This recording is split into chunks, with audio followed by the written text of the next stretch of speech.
1 Timóteo, capítulo 3, versículo 15. Mas se tardar, para que saibas como convém andar na casa de Deus, que é a igreja de Deus vivo, a coluna e firmeza da verdade. Nós estivemos falando já de Adão, que Deus havia colocado algo em suas mãos e ele deixou escapar isso, e Deus teve que agir então em seu governo para com ele, primeiro usando de graça e misericórdia e depois o seu governo para com ele. Mas ele podia, contar com a graça de Deus para viver também aqui nesse mundo, mesmo debaixo desse juízo que havia sido dado por causa do seu pecado. E nós, os que já tiveram a oportunidade de aprender sobre as 7 dispensações, puderam ver claramente que Deus coloca as coisas na mão dos homens e os homens, sob sua própria responsabilidade, deixam cair essa coisa. E então vem um juízo e Deus estabelece uma outra coisa e assim vai. E na dispensação que nós estamos vivendo agora, chamada da graça, não foge a regra. Deus estabeleceu sua graça, salvação pela fé, a direção do Espírito Santo, a habitação do Espírito Santo no crente, libertação de pecado, vida livre para honrar a Cristo, o Espírito Santo como guia do crente aqui na terra, o crente selado com o Espírito Santo para o dia da redenção, garantido, o penhor também do Espírito, a unção do Espírito, como lemos também. Mas o homem também caiu. E quanto à igreja, casa de Deus, também nós temos algo semelhante. Porque nós temos a igreja vista de duas formas, na terra, como corpo de Cristo e como casa de Deus. Então, como corpo de Cristo, todo crente pertence a esse corpo, foi batizado nesse corpo, colocado nesse corpo, e ele não sai, não é possível tirar alguém do corpo de Cristo. Agora, casa de Deus, o outro aspecto da igreja, é algo diferente. O corpo de Cristo veio a existir depois do dia de Pentecostes, em Atos 2. A casa de Deus já existia antes. No tempo de Israel, a casa de Deus estava com Israel. Israel, que era responsável por manter santidade na casa de Deus, como nos diz o salmista. E havia disciplina nessa casa de Deus. Havia certas coisas que eles não poderiam fazer, senão eles sofreriam a pena por isso. Deus tinha sua administração de uma forma com Israel e sob a lei. Mas depois Israel caiu e perdeu essa posição. Hoje a casa de Deus está com a igreja. A igreja, e ela somente, é a casa de Deus. Então, nós vemos que Deus estabeleceu isso também com perfeição, de uma forma pura, santa, e colocou isso sob a responsabilidade dos homens. E, mais uma vez, o homem deixou cair isso de sua mão. Então, aqui em 1 Timóteo, capítulo 3, versículo 16, 15, nós estamos vendo falar da casa de Deus, para que saibas como convém andar na casa de Deus, que é a igreja de Deus vivo. Vamos falando aqui claramente, casa de Deus é a igreja de Deus vivo, e coluna e firmeza da verdade. Essa casa de Deus, ela é a firmeza, a coluna, o apoio da verdade. Então, o mundo deveria ver a verdade pela igreja. Ela é a coluna e apoio da verdade, onde está contida, né, toda a verdade. Mas, repetindo, os homens deixaram, isso ficou na responsabilidade do homem, a casa de Deus. E ela veio a perder, na verdade, esse lugar de casa de Deus. Sempre as primeiras epístolas, né, têm esse caráter de estabelecer as coisas como Deus as fez originalmente. Por isso que nós temos aqui na primeira epístola a Timóteo o estabelecimento da casa de Deus. E então a verdade, né, deveria ser mantida, toda a verdade, todo o conhecimento da palavra de Deus, todo o conhecimento de Deus e tudo mais, ser mantida, ser constantemente mencionada, né, vivida pelos crentes, como fazendo parte da casa de Deus. Mas nós vemos que isso foi se transformando. E não é que Deus fez alguma coisa errada ou desistiu, por causa do fracasso do homem, desistiu de manter a verdade na terra. Mas, por assim dizer, ele teve que introduzir uma nova coisa, né, para que fosse mantida essa verdade, mesmo sob outras condições. E é por isso que existem as segundas epístolas, né? Então, em 1 Coríntios, nós estamos lendo hoje, já havia problemas e tudo, mas Deus e os apóstolos, a palavra de Deus, o Espírito Santo, tinha a esperança de toda aquela assembleia, delas se converterem do erro que elas estavam caindo, que ela tinha caído, mas como um todo. E veio a palavra e eles se arrependeram e houve essa esperança. Então continuava sendo casa de Deus com um certo caráter. Mas depois, na segunda epístola, nós vemos que havia necessidade de apartar-se. Já havia a ordem de apartar daquilo que era mal. E então nós vemos Deus tratando de uma outra forma na segunda epístola. E aqui em 1 Timóteo e 2 Timóteo nós vemos a mesma coisa. Deus estabeleceu tudo em perfeita ordem. Aqui nós vemos, inclusive, sobre no capítulo 3, no começo do capítulo, sobre os bispos e diáconos, né? Havia um estabelecimento perfeito das coisas, em perfeita ordem, tudo, casa de Deus, coluna e baluarte da verdade, firmeza da verdade. Mas o homem, deixando cair de sua mão, nós temos necessidade de haver uma segunda epístola, para Deus continuar com os seus propósitos, que ele não teve propósito errado, não teve falha, e não vai deixar de cumpri-los, porque o homem é infiel.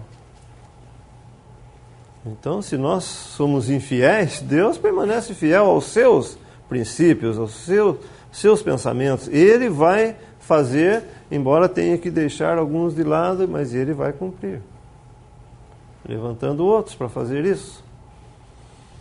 Então, isso é uma coisa muito séria, né? Nós pensarmos que Deus realmente vai cumprir o que ele falou.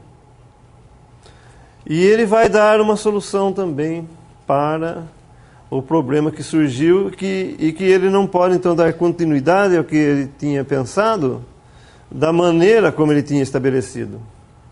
Então, ele usa outra forma para cumprir os seus mesmos propósitos. Então nós vamos ver em 2 Timóteo, no capítulo 2, nós temos falado até muito disso, muitas vezes, particularmente com conversas com irmãos, e sido ensinado também muitas vezes, né, na Assembleia isso, mas é um ponto muito importante, né, porque nós vemos o cuidado de Deus para aqueles que se encontram numa situação já da igreja em sua queda. Então nós vemos como Deus muda algumas coisas, né? A forma de fazer algumas coisas, mas a verdade em si nunca é perdida. Ele vai usar outras formas para fazer, para cumprir os seus mesmos propósitos iniciais. Então nós vemos do capítulo 2, do versículo 19 em diante. Todavia, o fundamento de Deus fica firme, tendo este selo. O Senhor conhece os que são seus, e qualquer que profere o nome de Cristo, aparte-se da iniquidade. Ora, numa grande casa, não somente há vasos de ouro e de prata, mas também de pau e de barro, uns para honra, outros, porém, para desonra. De sorte que, se alguém se purificar destas coisas, será vaso para honra, santificado e idôneo para o uso do Senhor, e preparado para toda boa obra.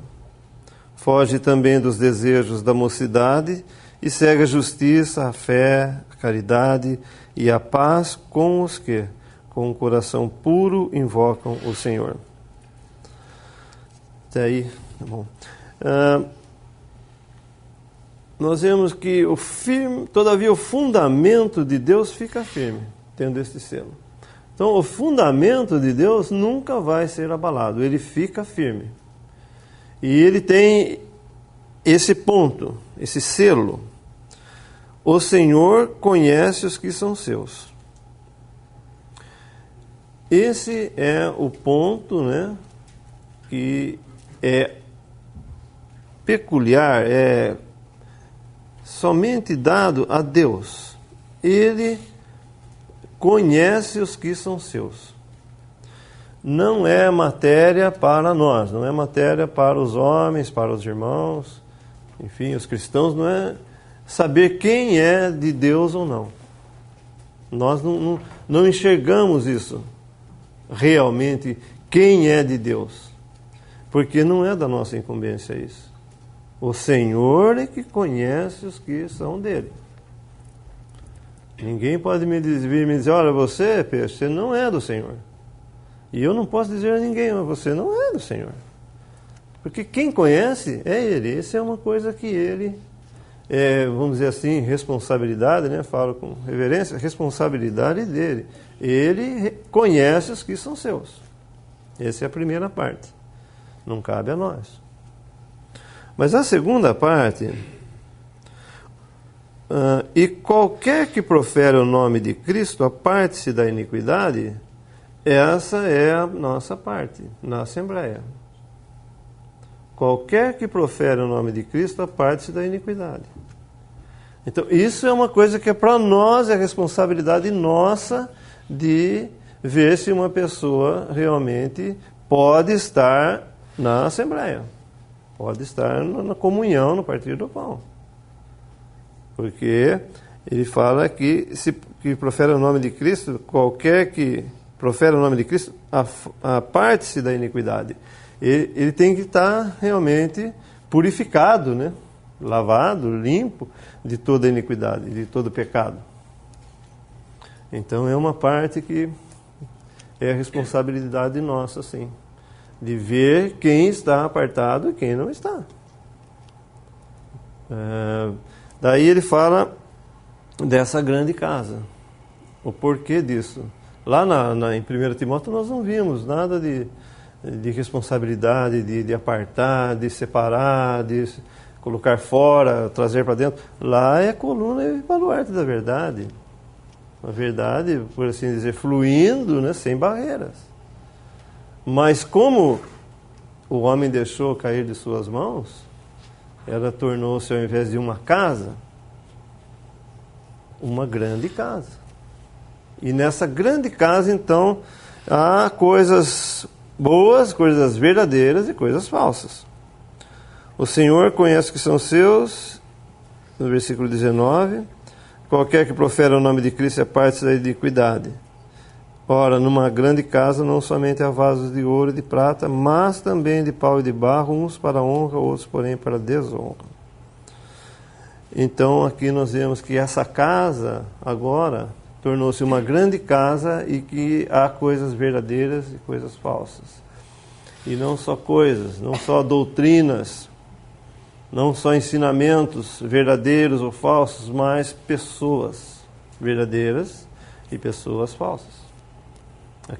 Aqueles que são verdadeiros e aqueles que não são verdadeiros. Então é uma, vamos chamar assim, uma humilhação o que foi tornado aquela casa. Para nós, porque realmente deixamos cair e nós deixamos que essa casa ficasse maior, vamos chamar assim, maior do que o corpo de Cristo. A casa de Deus deveria ser o mesmo tamanho do corpo de Cristo. Quer dizer, todos que pertencem à casa de Deus pertencem ao corpo de Cristo. Mas na verdade ela expandiu-se. Esses que pertencem ao corpo de Cristo estão também na grande casa, mas ali também há os que não pertencem ao corpo de Cristo. E que estão ali professamente apenas. Que quero dizer com professamente? Eles estão dizendo que são cristãos, estão dizendo que são do Senhor e tudo mais, na realidade não são. Então nós temos esse aspecto, né, de que essa casa se tornou uma grande casa e que tem vasos agora dentro dela, e esses vasos são pessoas. Vasos para honra, vasos para desonra e vasos de toda qualidade aqui. Então o fato de professarmos a fé cristã não significa que realmente nós sejamos os verdadeiros cristãos. Podemos até ser batizados, colocados nesse terreno cristão, mas sem fé verdadeira em Cristo, estarmos junto com esses vasos. E muitos são até para desonra mesmo. Muitos desonram o nome de Cristo dentro dessa grande casa. Essa profissão cristã.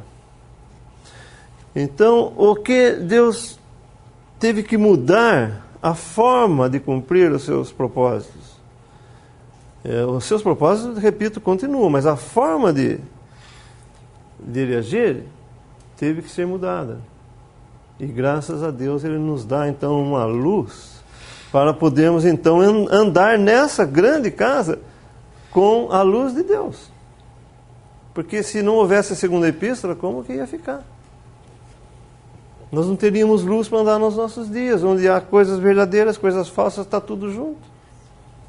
Nós não entenderíamos que há cristãos desonrando o nome do Senhor, usando esse nome para fins gananciosos, para seus próprios fins, interesseiros, né, políticos, econômicos e tudo mais, estão usando o nome de Cristo, então eles estão nessa grande casa. Eles fazem parte disso, mas são vasos para desonra. Se nós não tivéssemos uma segunda epístola, talvez nós temos que ficar com eles. Porque ninguém falou nada de se apartar, ninguém falou nada de nós nos limparmos, né, desses vasos. Mas não, graças a Deus. Deus então usou um método para suprir aquilo que o homem falhou. E nos deu então essa segunda epístola. No versículo 21, de sorte que se alguém se purificar dessas coisas, ou destes, como a versão do irmão Darby fala, se purificar destes, que se trata dos vasos, se separar desses, se limpar desses, de sorte que se alguém se purificar destas coisas, será vaso para honra, santificado e idôneo para o uso do Senhor, e preparado para toda boa obra. Então, nessa grande casa, com todos esses vasos juntos, há necessidade de separação. a necessidade de apartar-se de algo. Nós temos essa instrução agora dada por Deus para agirmos nas circunstâncias da queda da igreja. Então, a ordem dele é: se alguém se apartar destes vasos, será vaso para a honra, e idôneo para o uso do Senhor e preparado para toda obra. Então há uma maneira, meus irmãos e irmãs, de honrar a Deus, né, aqui na terra, na casa de Deus, uma maneira de agir que vá honrar a Deus. E isso se chama separação. Mas você pode perguntar, mas Deus, nas primeiras epístolas, né, Efésios, por exemplo, não fala de que Deus quer que todos estejam juntos, unidos em um só mesmo pensamento, juntos para manter essa unidade do Espírito no vínculo da paz e nunca dividir e tal. Não há tantas críticas em 1 Coríntios, né, quanto às divisões que haviam ali. Sim, exatamente. Mas como houve essa queda, essa corrupção entrou, e ela é realidade, nós estamos vivendo no ápice dessa realidade, né? Dessa corrupção toda. Então Deus tem que realmente mudar não o seu foco, mas mudar a sua maneira de agir, dando uma saída, né, para cada filho de Deus que queira andar na sua presença, possa ter luz, uma lâmpada, uma candeia que possa alumiar para ele poder, então, seguir nesse caminho de honrar a Cristo. E esse caminho, na verdade, hoje é apartar-se. Tem um versículo, não sei se eu vou achar, mas os irmãos acham. Na primeira epístola de João, eu creio que ele fala: se alguém ama a seu irmão, ama a Deus. Capítulo 2?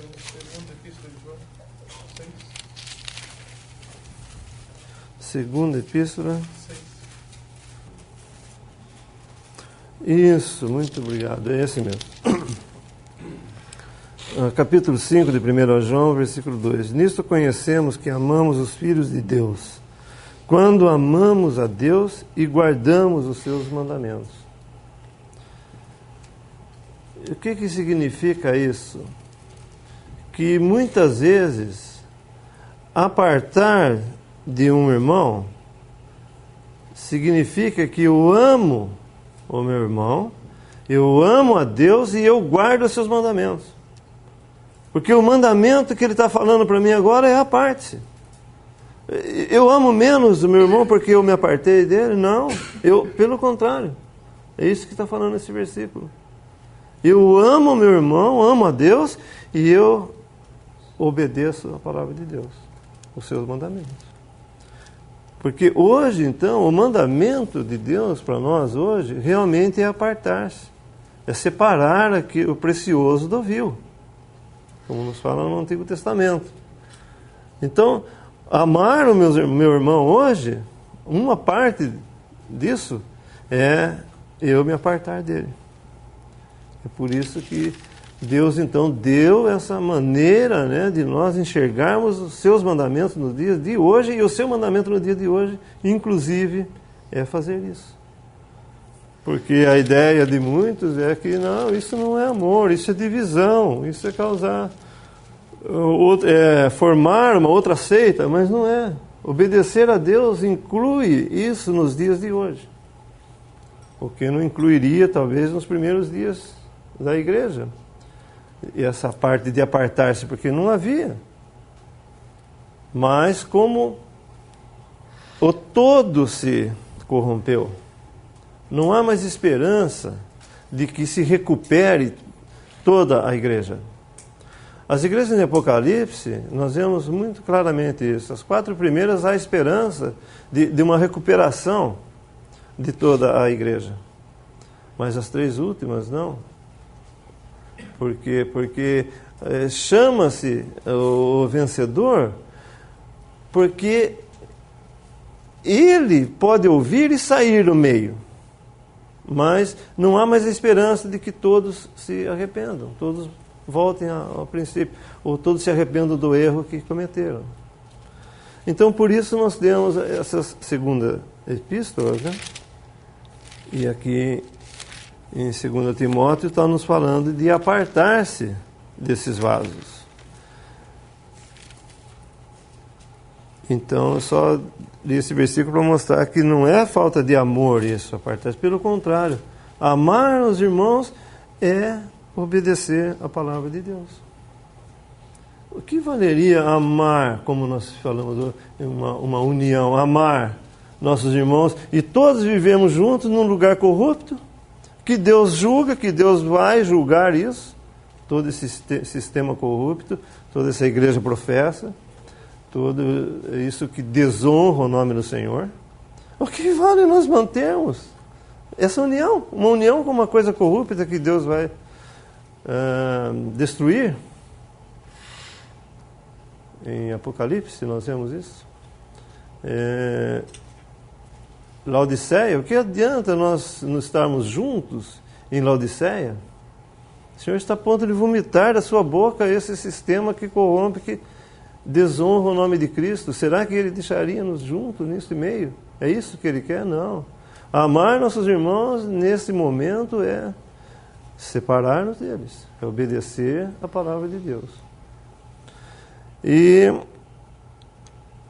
no versículo 22, foge também dos desejos da mocidade e segue a justiça, a fé, a caridade e a paz com os que com coração puro invocam o Senhor.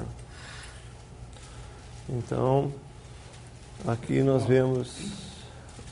Obrigado. 2 Timóteo capítulo 2, versículo 22. Vou ler novamente, então. Foge também dos desejos da mocidade e segue a justiça, a fé, a caridade e a paz com os que com o coração puro invocam o Senhor. Então, primeiro nos fala de apartar, separar, apartar-se dos vasos, se purificar, por assim dizer, desses vasos de desonra. E isso é um passo, vamos dizer assim, para fora, né? Nós saímos fora de um sistema que desonra o nome de Cristo, nos apartando, inclusive, não só do sistema em si, mas dos vasos, daqueles que estão ali como membros desse sistema. Nós nos apartamos da coisa e da pessoa também.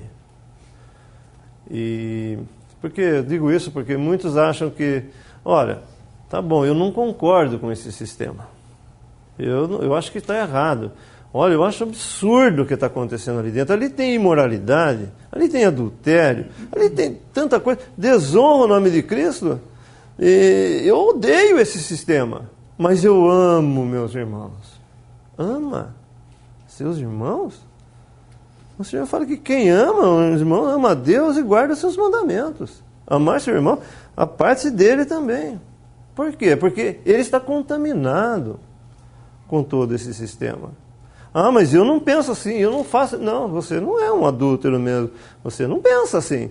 Mas você está contaminado por associação. Você está comungando, né, nesse lugar que desonra o nome de Cristo. E no qual Cristo não pode estar. Então, um passo, né, esse primeiro vai sair de fora desse sistema. E separar-se, apartar-se desses irmãos também. De comunhão com eles nas coisas do Senhor. Muitos até ficam hoje, né, que pertencem, que estão congregados ao nome de Cristo, querendo participar de cultos também, de outros, de seitas, por aí. Gente, que hipocrisia é essa? Você é contra isso? Você deu um passo fora disso, agora você vai querer comungar com isso novamente? Então não, isso é um passo para fora, definitivo, não tem volta. Para honrar a Cristo, não tem volta. Sai do meio deles, aparte-se da iniquidade, aparte-se dos vasos E daí vem esse outro versículo.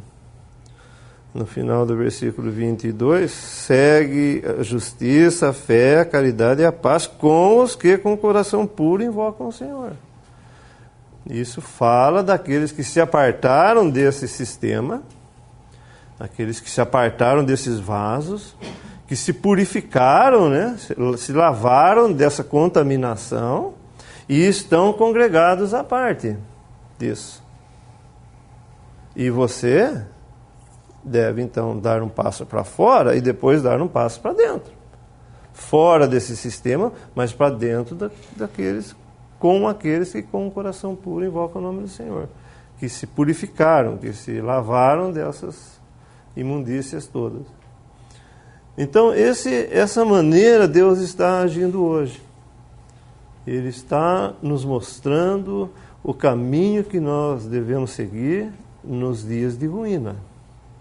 Nos dias em que a desonra ao nome do Senhor seria tanta que não seria mais possível comungar juntos. Não poderia mais ser possível trabalhar juntos. Porque fala que no versículo 21, no final, será vaso para a honra, santificado e idôneo para o uso do Senhor e preparado para toda a boa obra.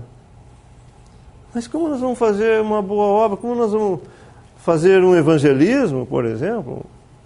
Trabalhar no evangelho? Ou qualquer outra coisa que possamos fazer para o Senhor? Como é que nós podemos fazer isso contaminado com a comunhão? Porque não é só, como eu falei, você fazer a coisa, mas você estar associado com quem faz. Então, ele está falando apartados disso, apartados desses, então nós podemos fazer uma obra para o Senhor. Que seja, né, uma obra para a glória de Cristo e não para a desonra de Cristo. Então é muito importante nós termos isso em mente, que Deus estabeleceu as coisas em perfeição, o homem deixou cair isso das suas mãos, mas Deus cumpre os seus propósitos, mas de uma maneira diferente. Uma maneira que nós não tínhamos nunca ouvido. Ele teve que inspirar as segundas epístolas para nos dar a direção naquilo que nós deixamos cair de nossas mãos. E nós devemos estar humilhados, não orgulhosos. Humilhados. Porque nós deixamos cair isso das nossas mãos.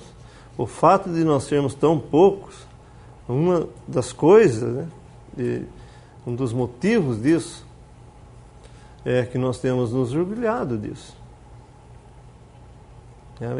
E Deus, então, está tratando, né, tantas divisões que houveram depois de se descobrir toda essa verdade.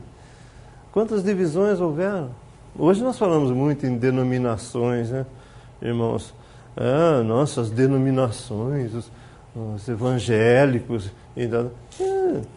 Existem muitas indenominações também. Muitos que estão aí apartados em grupos independentes e que também estão contaminados.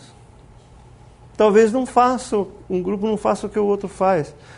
Talvez um grupo não se contamine com uma doutrina que o outro grupo se contaminou tão fortemente. Como, por exemplo, né, vou citar um exemplo só, receber a mesa do Senhor, qualquer pessoa que chega por se dizer cristão, não, então você é irmão, vem partir o pão, sem conhecer, sem saber quem é, isso é um princípio dos irmãos abertos, né? Recebe, né? Não sabe se ele está contaminado com doutrina errada, se ele está contaminado eclesiasticamente, né? Comendo e bebendo da ceia do Senhor com outros que estão contaminados moralmente, doutrinalmente, outros que estão contaminados com doutrina tão perversas e são recebidos a mesma, só porque dizem que são. Não, isso não é próprio, né, da santidade na casa de Deus. Realmente isso é uma coisa perniciosa. Então esses grupos independentes também estão nessa lista, sim. já me criticaram por dizer isso, mas a verdade é que se o Senhor não está no meio, eu não devo estar lá. E eu não devo sair de onde o Senhor está no meio, tampouco. A menos que um dia, por esgotar todos os recursos possíveis que o Senhor coloque nas mãos dos irmãos, das assembleias, esgotando-se isso, e o Senhor tem que sair daquele meio porque está já contaminado, então eu também devo sair. Mas senão, não. Então eu não devo receber, né? Eu digo, a Assembleia não deve receber a qualquer um que se chega, e eu não devo sair dali por qualquer motivo também. E mais, os que estão chegando, eles também, olha, eles também devem ver. Eles devem ser dirigidos, né, pelo Senhor para esse lugar.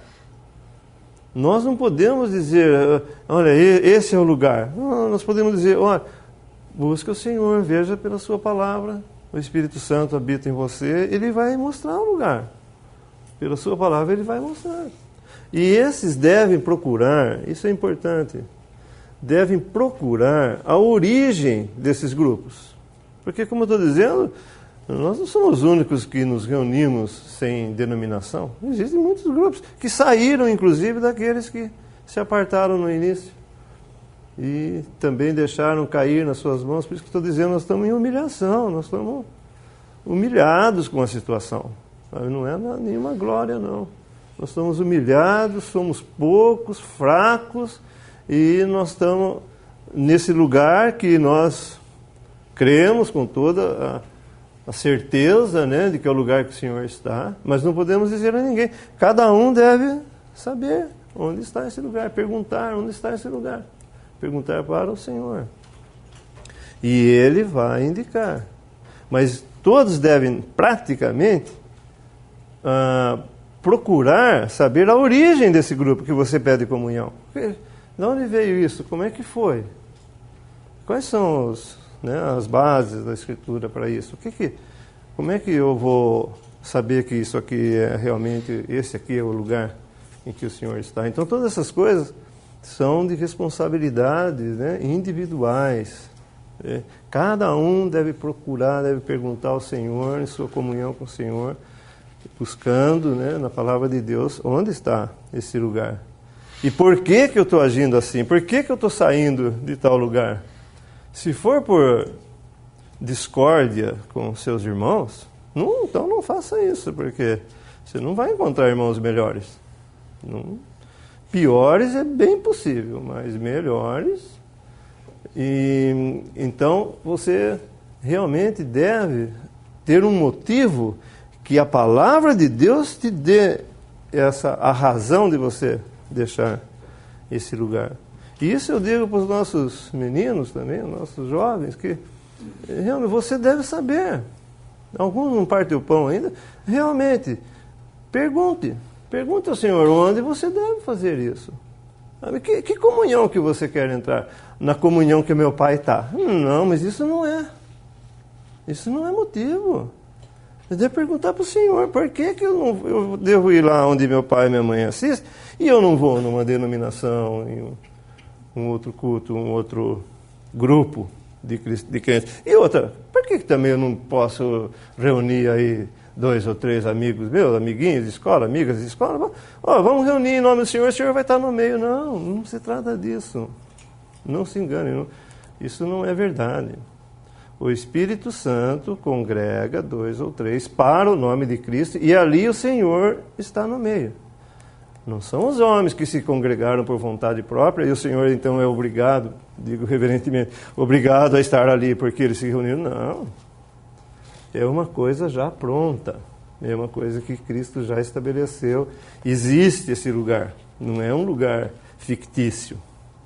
Mas é o único lugar. Disso nós não podemos abrir mão, é o único lugar.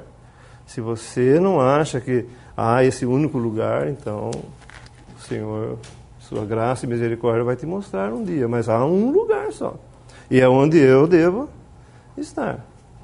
Então, nós devemos perguntar, nós devemos buscar na palavra, orar, perguntar ao Senhor, onde, Senhor, queres que vamos celebrar? Naqueles dias, né, de Lucas era a Páscoa, mas hoje é a ceia do Senhor. Onde queres, Senhor, que vamos celebrar essa ceia? Espero que essas palavras possam ajudar um pouco nesses dias que nós estamos vivendo aqui.